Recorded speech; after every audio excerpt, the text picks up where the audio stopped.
nag-a-apply ng business firm. So from here, i-discuss ko sa inyo lahat, lalo na yung mga mai-encounter nating mga issues. Kasi po, ang ating batas, mahigpit po sa registration ng mga brokers and salesperson. Kung mapapansin natin, may anti-colorum campaign ng dHSud na kung saan kasama po natin ang PNP, ang DILG, ang CIDG, NPI sa panghuhuli. Ganon din po ang LRA at saka ang lahat ng LGUs. So, start na po tayo. Now, okay, ano po ba itong Memorandum Circular Number 02? These guidelines on Board Resolution Number 922, Series of 2014, or known as the Revised Implementing Rules and Regulations to govern the dealers, brokers, and salesmen para sa mga subdivision and condominium project. Under po ng ating batas na PD 957 or known as the Subdivision and Condominium Buyers Protective Decree. And all other projects required by law to be registered with dHSud.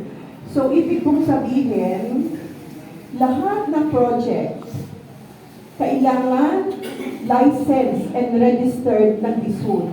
Ito yung mga project na binibenta ninyo. So, maliwanag na hindi lang po kayo ang dapat registered. Lalo na po yung mga ibibenta ninyo na subdivision, condominium, even farmland. Dapat po yan ay may license to sell. Okay, this guideline shall be referred to as the 2014 Guidelines on Dealers, Brokers, and Salesmen. Ano ang scope? This guideline shall apply to all dealers, brokers, salesmen that are engaged in the practice of real estate service with the projects that is registered with dHSud. Pag sinabi natin project, ano ba ito? Ito po yung mga subdivision, including ang residential, commercial, farmland, industrial subdivisions. Ganun din po ang mga condominium, including residential and commercial condos, and any other similar project, including cemeteries, memorial parks, and columbaria. Lahat ng binanggit na yan, dapat po yan ay may license to sell bago nito ibenta. Now, paano? Hingiin po natin ang kopya ng lisensya sa owner-developer. Hindi pwede nagbibenta kayo nang wala kayong hawak na ganyan because hindi ninyo alam kung lisensyado ba yan or not, di ba? Kaya number one, hingiin ninyo ang kopya ng license. Para alam ninyo sa sarili ninyo na ang binibenta ninyo ay lisensyado. Sapagkat pag nagkaroon po ng mga entrapment, which is yun ang nangyayari, na marami na pong nahuli, kahit ikaw ay registered salesperson or broker, ang binibenta mo naman ay hindi license, may violation pa rin. Doble ang violation kung hindi na nga lisensyadong binenta mo, hindi ka pa registered. May kulong at may multa po yan. Okay? Next.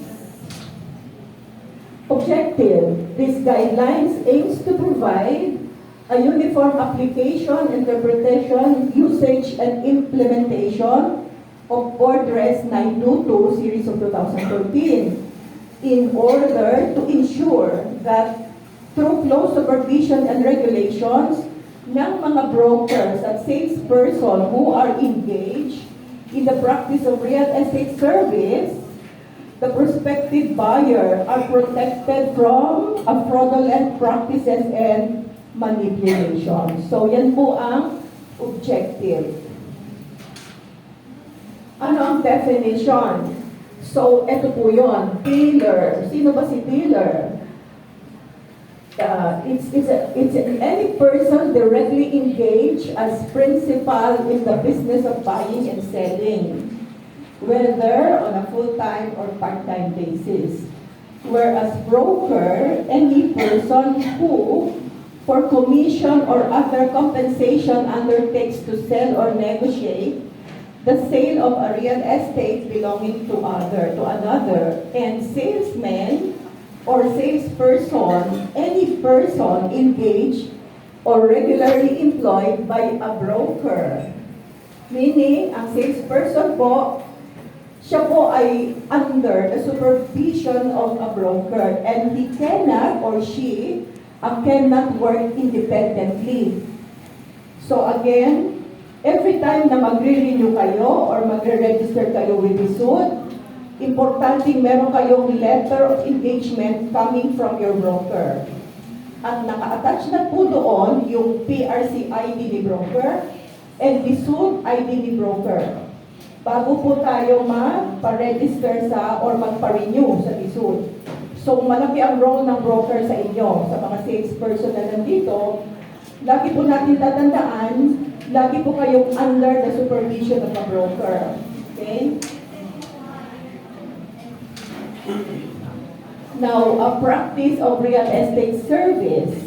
All persons engaged in the practice of real estate service with any project shall faithfully comply with the provision of TP 957. Yan po ang batas na ipinatutupad natin, na kung saan ito pong batas na ito ay